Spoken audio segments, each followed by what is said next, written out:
Have you ever wondered where your thoughts really come from? Who creates them? And why, even when you long for peace, your mind just won't stay still? Have you ever tried to stop thinking, only to find the mind becoming even noisier? Thoughts roll in like endless waves, paying no attention to your will. Could it be that you're not truly the master of your thoughts? Hello, my friends, and welcome back to Son.Mindfulness. This channel shares reflections on meditation, awareness, and the art of living peacefully in modern times. Each video is an invitation to pause and look gently within yourself. These days, we are surrounded by noise, worries, and a constant stream of thoughts. Many people say, "I just wish my mind could be quiet for a moment." But why is something so simple so hard to do? Perhaps it's because we've never really understood the true nature of thought. Where do they come from? Who is creating them? And more importantly, can we ever be free from their control? This video will help you explore those questions, not through complex philosophy, but through simple, relatable examples drawn from real life. You'll see why the Buddha taught, there are thoughts, but there is no thinker. And you'll discover that peace is not found by pushing thoughts away, but by seeing clearly how they arise and pass. So please, stay with me until the end of this video. There, you'll find a simple way to live with greater ease, to release the weight carried in your heart, and to realize that freedom isn't somewhere far away. It's right here, in this very breath. If you love moments of quiet reflection and wish to see deeper into your own mind, please subscribe and continue this journey with Son.Mindfulness. May you always be healthy, peaceful, happy, and blessed with good fortune. Now let us begin. Let us explore this timeless question together. Where do your thoughts come from? Part 1. Is consciousness the master of thought? Have you ever sat quietly watching the clouds drift by when suddenly a thought appeared, uninvited, out of nowhere? It could be a memory from long ago, a vague worry, or just an image that flashes and fades. They come as lightly as the wind, yet sometimes they weigh on the heart like a stone. And you may wonder, did I choose to think that? A thought just appeared in your mind. Did you really decide for it to come? If you observe honestly, you'll see you didn't. Thoughts arrive like unannounced guests, knocking and stepping into the house of your mind without asking if you're ready to receive them. They come, and then they go. Yet strangely, when they come, we immediately say, "I am thinking." We assume we are the owners of our thoughts. But look deeper. Who is the one that's thinking? When an idea arises, who stands behind it? Is it me? If I am the one observing the thought, then I must be separate from it, right? But when we try to find that I, we discover only another thought, and then another. It's like standing before a hall of mirrors, each reflection leading to another, without finding the real person anywhere. The Buddha once said in the Anatta Sutta, if consciousness were self, one could say, "Let my consciousness be this way, not that way." But it cannot be so, for consciousness arises dependent on conditions. What does that mean? It means your thoughts are not being controlled by a fixed thinker inside you. They are simply the result of conditions meeting, like wind touching the surface of a lake, causing ripples to appear. There is no someone inside the ripples. Try a small experiment. Sit quietly, close your eyes, and try to choose your next thought.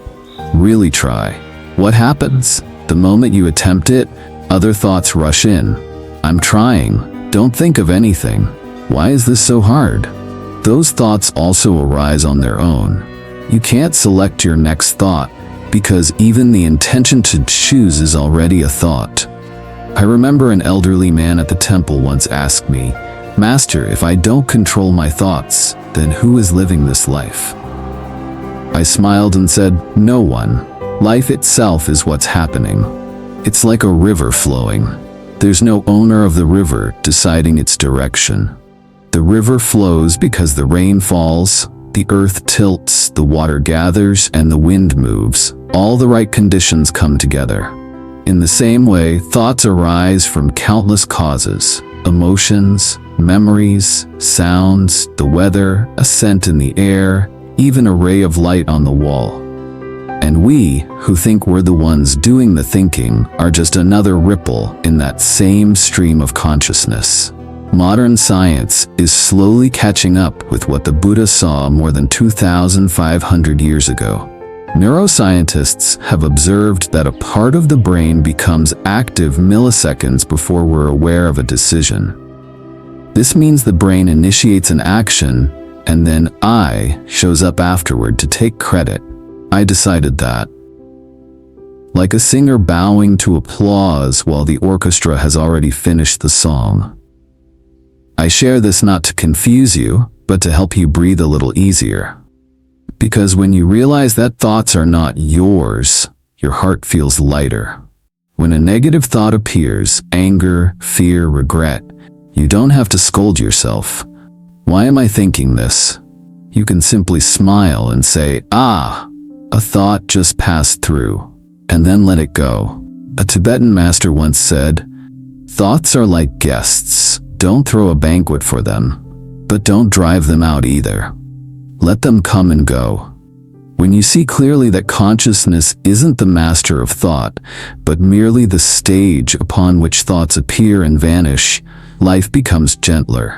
You no longer fear unpleasant thoughts, nor cling to pleasant ones, because you understand none of them are truly you. Have you ever experienced this? Sitting still, watching your mind like watching the open sky, seeing clouds drift by doing nothing at all? That's when you begin to understand what the Buddha meant. There is no enduring thinker. There is only the process of thinking. And when you stop mistaking that process for yourself, a vast space of freedom opens up. For it's only when you stop trying to control your thoughts that you can finally observe them without being controlled. And that is the beginning of true insight. Part 2. How Thoughts Arise. The Lute and the White Bear.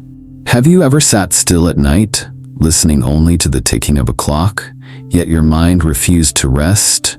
Thoughts keep streaming one after another, flowing endlessly like a river that never stops. You tell yourself, stop thinking, but the more you say stop, the more restless the mind becomes. It's like trying to chase away clouds. The harder you try, the stronger the wind grows. Why is that? Where do thoughts come from, and why can't we stop them? In the Buddhist scriptures, the Buddha once taught, "Thoughts are not created by a person, they arise when conditions meet." He compared it to a lute. When the body, the strings, and the musician come together, sound appears. The sound is real, you can hear it, but there's no sound maker hiding inside the instrument. In the same way, thoughts are real. You experience them, but there is no fixed thinker creating them. Thoughts are simply the meeting of conditions. I want you to imagine this. Someone says something that hurts you, and instantly, a flood of inner voices arise. How could they say that? They don't respect me. What should I do now? All of those thoughts appear almost at once. You didn't call them by name. And if you pause for a moment, you'll realize each one is triggered by countless conditions. The tone of that voice, old memories, your desire for respect, your fear of being dismissed. No person sits inside you, pressing buttons to make those thoughts appear. They simply arise when the conditions come together. Psychology calls this subconscious activation. When a stimulus appears, sound, image, smell, the nervous system reacts instantly. In less than 1/10 of a second, the brain has already created an emotional response before you even notice what happened. Then your conscious mind steps in, like a storyteller saying, "I am thinking." But in truth, that I is merely taking credit for work already done by the brain. That's why the Buddha said, there is no true master of thought, only the process of thinking itself. I remember one meditation class when an elderly woman said to me, "Master, I try so hard not to think, but all I see is my neighbor's face." The room burst into laughter. I said gently, "Don't chase that image away, because every time you try, you invite it back." I told her about a famous psychological study by Daniel Wegner called the White Bear Experiment. He asked participants to try not to think of a white bear for 60 seconds. What happened? No one succeeded. The harder they tried, the more vividly the bear appeared. Thoughts are like children. The more you tell them don't run, the faster they run. The very effort to control your thoughts becomes the condition that makes them stronger. Have you noticed this in your own life? The more you try to forget someone, the more their image lingers. The more you force yourself not to worry, the larger the worry grows. That's the ironic process of the mind.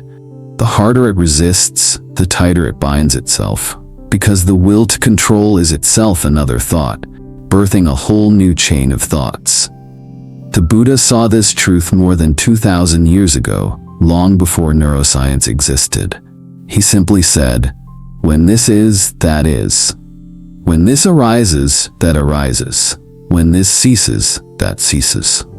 No one controls the flow, it's just the law of conditions unfolding.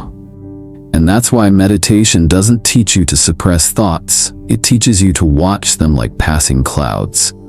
When you stop resisting, the conditions weaken, and the thoughts dissolve on their own. I once saw this truth in a retired American veteran who came to the temple. He told me, "I'm 70 years old, and I still hear gunfire in my head every night." I asked, "Have you tried to push it away?" He nodded, "For decades." I said, "That's why it stays, like a guest you've rejected but never truly released." So I guided him to sit quietly and watch the sound of gunfire as if it were a wave. No judgment, no effort to chase it away. A month later he said, "The sound is still there, but I'm no longer afraid. It feels like it doesn't belong to me anymore." That is the first step of true mindfulness, seeing that thoughts do not arise from you, but simply appear and fade, like waves on water. No need to fight, no need to cling. Just see. And when you truly see, something beautiful happens. The mind begins to calm, not because you forced it to, but because you stop trying to be its guard. Just as a lake becomes still only when no one is stirring its surface.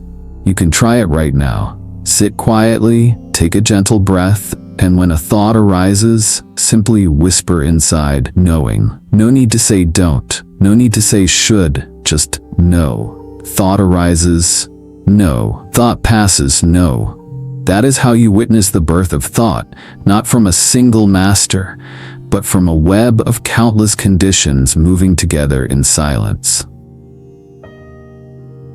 Part 3. The 3 Marks of Existence. Seeing what truly is. Have you ever looked back on your life and realized that nothing truly stays the same? Black hair turns gray. Loved ones come and go. The joys of yesterday become only memories today. Even you, the one sitting here now, are no longer the same person you were a year ago or 10 years ago. Everything changes with every breath, every passing moment. The Buddha called this impermanence, anicca. Nothing remains forever as it is. And when we cling to what cannot last, suffering arises. This is dukkha, the truth of unsatisfactoriness. When we see that there is no fixed self standing apart from that change, that is non-self, anatta. These 3 marks, impermanence, suffering, and non-self, are not mere philosophy. They are a mirror reflecting every experience of life, even the fleeting thoughts in your mind. Thoughts, too, are impermanent. A moment ago they weren't there, now they fill the mind. A moment later they're gone. We think, I am thinking, I am sad, I am angry. But when the thought fades, where is that I? If we were truly the master of mind, we could command it, don't be angry or be calm right now. But we can't. Why? Because this very I is also a process, shaped by the body, the mind, memories, and the ever-changing world around us. Seeing this is the beginning of understanding dependent origination. The Buddha taught, when this exists, that exists. When this arises, that arises. When this ceases, that ceases. This is Paticca-samuppada, the law of dependent arising, the heart of the teaching. Nothing exists independently. There is no self-born thought. Each idea, emotion, and action arises from countless conditions meeting at the right moment. Think of a seed. It cannot sprout without soil, water, sunlight, and the hand that plants it. Thoughts are the same. Without sounds, memories, feelings, or prior experience as their conditions, they cannot arise. And when those conditions dissolve, the thoughts grow quiet. A friend of mine, a neuroscientist, once said, "The human brain is a universe of connections. A single memory is linked to thousands of neural pathways." I smiled and said, "The Buddha called that dependent origination long ago, because all things inter-are. Nothing stands alone. Thoughts belong to no one, they simply happen." And here's the wonder. Because thoughts are conditioned, they can change. If thought were fixed, transformation would be impossible. But since it's impermanent, every time you breathe slowly, every time you sit quietly, you are changing the conditions of the mind, and thoughts change too. Have you ever noticed this?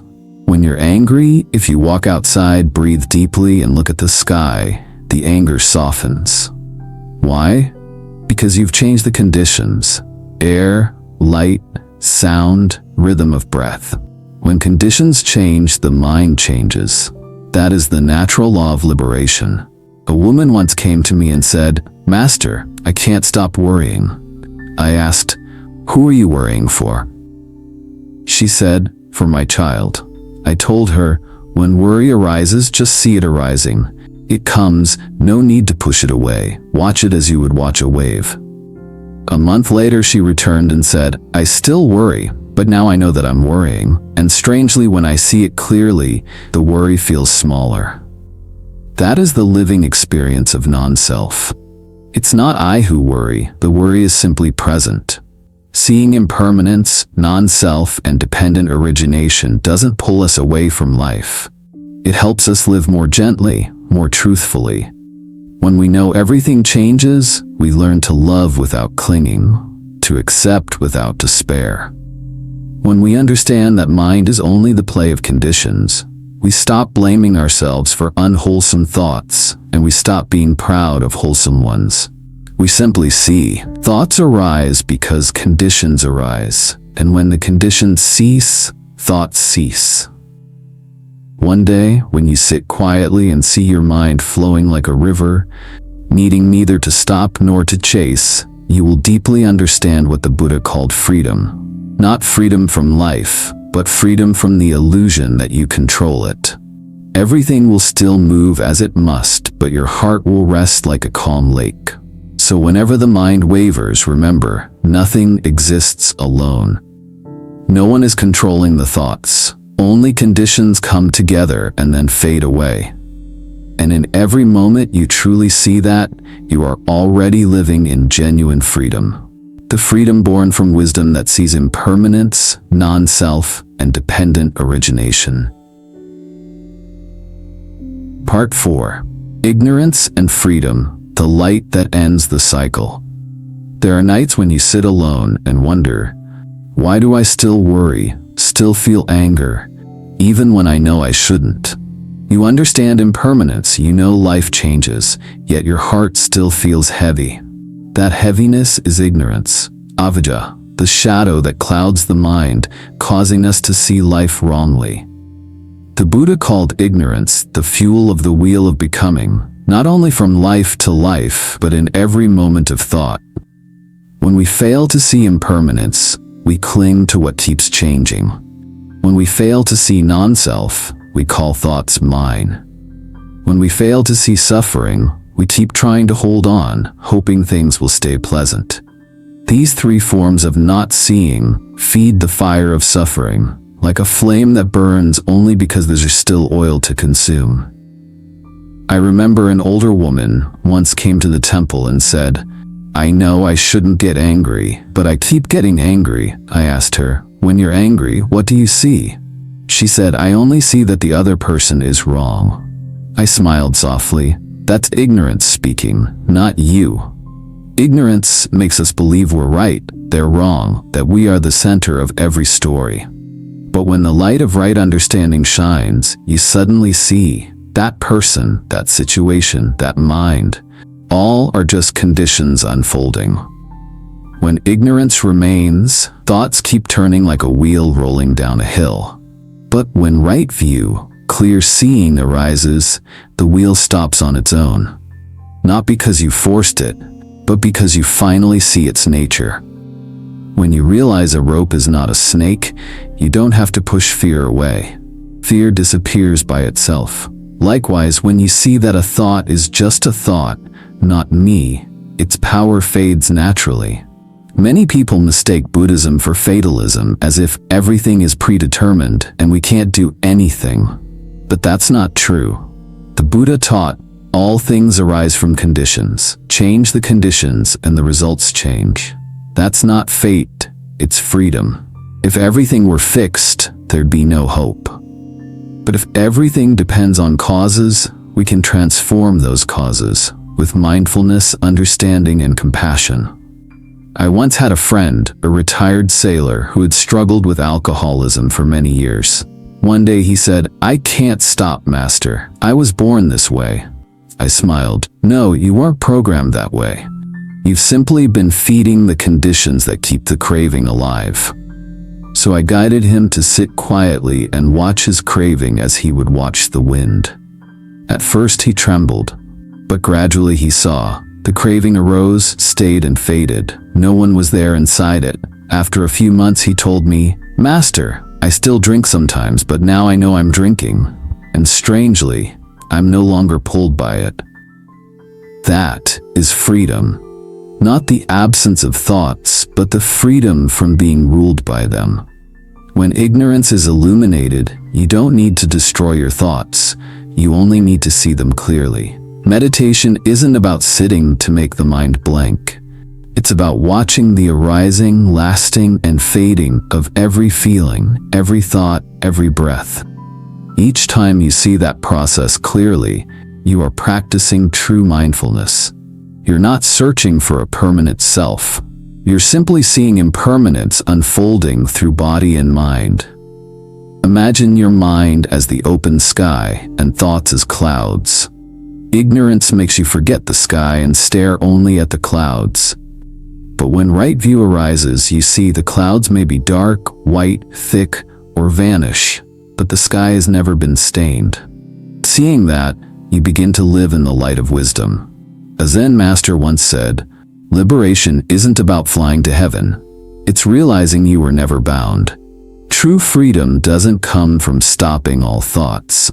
It comes from no longer letting them define who you are. And when that truth is seen, the question, "Where do thoughts come from?" dissolves like morning mist. No one left to ask, nothing left to answer. Only a clear stillness, where everything arises and fades, leaving no trace. The Buddha never told us simply to believe. He said, "Ehi passiko, come and see for yourself." Don't rush to believe what I say. Don't even believe what's written in scriptures.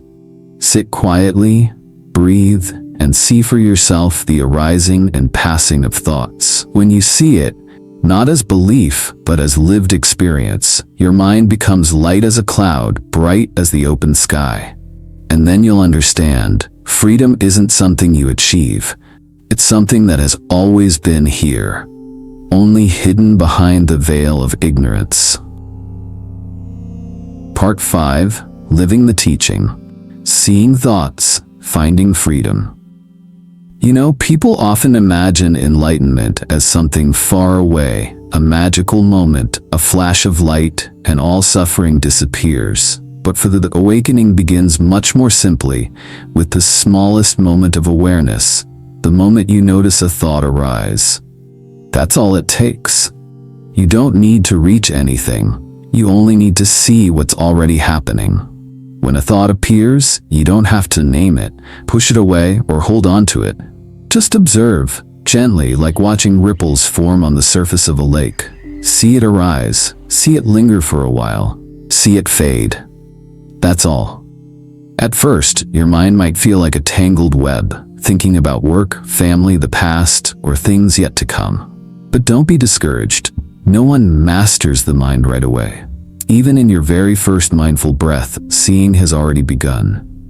And that seeing is the light that dissolves ignorance. Try this small practice. When you feel sad, quietly say inside, "Sadness is present."